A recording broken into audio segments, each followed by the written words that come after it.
Hey everyone, welcome back to a new video. I hope you had a great day.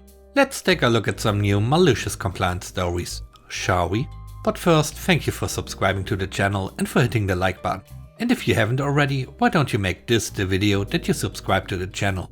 And please don't forget to hit the like button for the algorithm. It really helps out the channel and would mean a lot to me. And now let's begin with the first story, shall we? It's called The New Director. I worked for a big, important and essential government company. My department was basically a giant archive with a twist. All of us working there were trained archivists, but we were also responsible for all of the documentation that was required by and from various contractors of other departments. Permits, city or building schematics, maps, you name it. It might seem like we were overworked, but you couldn't be more wrong. We had a great boss. Everyone was on first name basis. Friendly atmosphere. Inadequate to the amount of work done, but still a pretty good pay. It was perfect. If you ever worked for the government, then you know that when the country elections end and a new governing body is elected, you can expect a change will be coming to your workplace. The change came upon our company in the form of a new director. About a month later, our boss was summoned to the director's office. After coming back, he told us that the new director was looking to outsource our department, because she didn't see worth in keeping us. But she couldn't find any company willing to work for less than we were paid. Instead, as of next month, we were all going to be paid based on our production goals, if you even can call it that in this type of work. Basically, she increased our goals by 10%, leaving us with the same base pay. But if any of us failed to meet the new goal, we'd lose a percentage of our pay for that month, equal to the missing work. On the other hand, if we did more, we were paid more. And with that comes the compliance. As I've told you before, we had a great boss. We weren't working at 100% capacity, we were doing our job on time, no one ever complained, we were praised and all that. But we were never going at it with full force, because we'd run out of work to do. Also worth noting, summer and winter were the busiest periods. It was mid-spring when our boss proposed a genius plan. That year, during summer and winter, we worked like crazy possessed workaholics. Eating at your desk instead of going to the dining room so you can work at the same time and do more. Not taking breaks so you can do more. Someone needed some documentation or schematics and we had until next week to procure them? Sure, you'll get it tomorrow. You get the gist. That summer and winter we were paid a bit more than triple the normal monthly pay. The director lady tried to change our pay back to salary, but the boss told her that we would all give him notice and the director backed off. Then our boss was told that it wasn't set in stone that our contracts would be renewed or prolonged. And they weren't. Almost half the department lost their jobs. That was at the end of November. The director was under fire even before that situation with us because she made a lot more interesting decisions and was wholly unqualified for the position. But you know, connections. The director was replaced by someone competent. We got our jobs back in January, salaried again, but with double the pay we had before and some other good changes. The director lady got a new position made for her in the company. Everyone knew it was a joke position, but you know, connections. It's crazy if you think about it. Even if you are totally unqualified for a position of such a caliber, you will get a job like that. And you also will not be fired if you screw up like that. And all because of connections. The next story is called Show Them. At the turn of the century, I worked as an accountant for a major sports team. The owner hired a new vice president of human resources who immediately fired the chief financial officer. The CFO's duties were shifted down to the accounting staff, and we were a small staff of 6. We were swamped. At the same time, the new VP of HR organized an all-staff trivia contest between departments. When those of us in accounting saw the email, we immediately deleted it. We were already working evenings and weekends just to keep up. We had no spare time to spend an afternoon playing games. When the VP of HR saw that no one from accounting had signed up, he called another accountant and me into his office. He insisted that we form a team and participate in the event. We explained how incredibly busy we were, pointed out the deadlines we were facing and told him how many hours everyone in the department was working. His face turned red. He stood and pointed a finger at me and said, "This is not a request, this is mandatory. You will attend the trivia contest and you will show the entire staff how smart the accounting staff is." He glared at both of us in turn. "Do you understand?" We nodded and left his office. Halfway back to the accounting office, my coworker gestured to the restroom and we ducked inside. "If we got to do this," she said with an evil grin, "let's really do this." I nodded, catching her meaning. She was a highly educated, brilliant person who was well versed in politics and current issues. I call her Ivy League.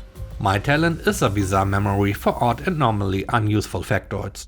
The trivia teams had to be free player, and we decided to recruit another co-worker who knew sports statistics to the point of being overzealous.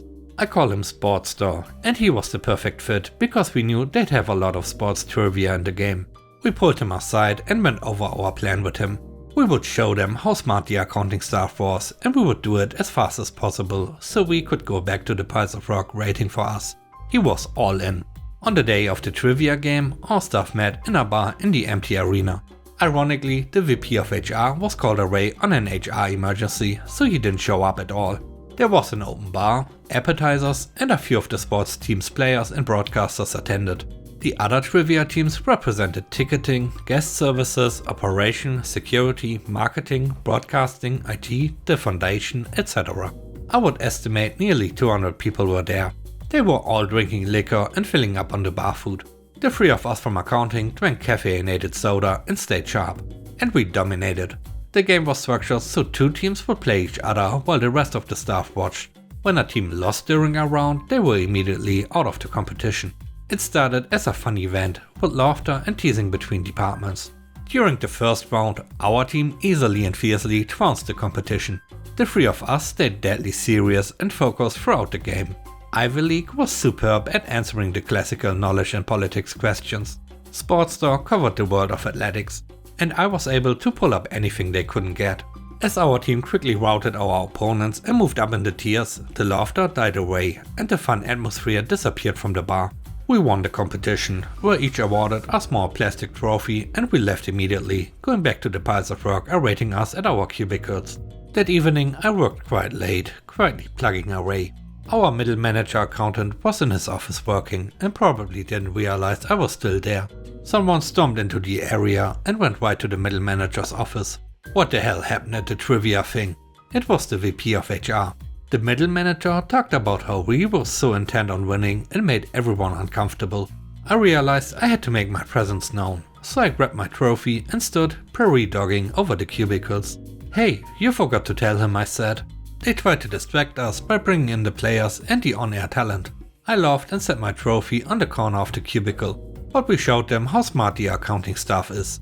I didn't wait to see their reaction. I just sat and got back to work.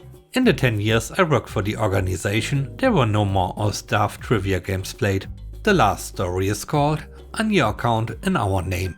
My school was getting some work done on their HVAC system, and the contractor, hired by the district, not the school, needed some parts to complete the job. The parts vendor arranged to ship the parts to the school, and I was asked to meet the courier truck after hours and put the parts where the contractor would get them the next day. The parts came, the contractor made the fix, the HVAC worked, and all was well. A month later, a bill came from the courier service in the misspelled name of the school. It cited a remote access fee of $195 and a liftgate fee of $180. Add tax and the invoice totaled over $400. I passed the bill onto our facilities department with instructions to pass it on to the contractor. They did it was off my plate, and all was well. A month later, a bill came from the courier service in the misspelled name of the school. It cited a remote access fee of $195, a liftgate fee of $180 and a late payment charge of $30.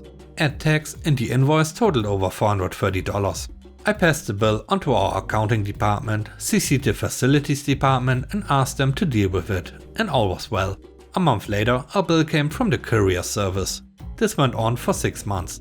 Facilities didn't want to deal with it. Accounting didn't want to deal with it. The solution was for me to call and try to get the bill cancelled.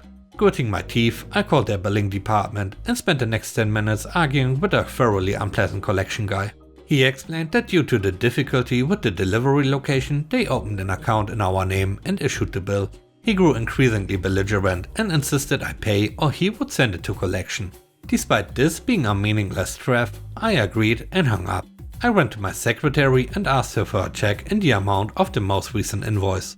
I then asked her to open an account in the name of the courier service and created an account disputation fee in the amount of $400. And a telephone argument fee in the amount of $600 and referenced the account number on the invoice. I sent the check to the collections department and the invoice to the accounts payable departments, and all was well. A month later, a letter came from the courier service. They cancelled the invoice. And with that, we end today's video. Let me know what you think about the stories.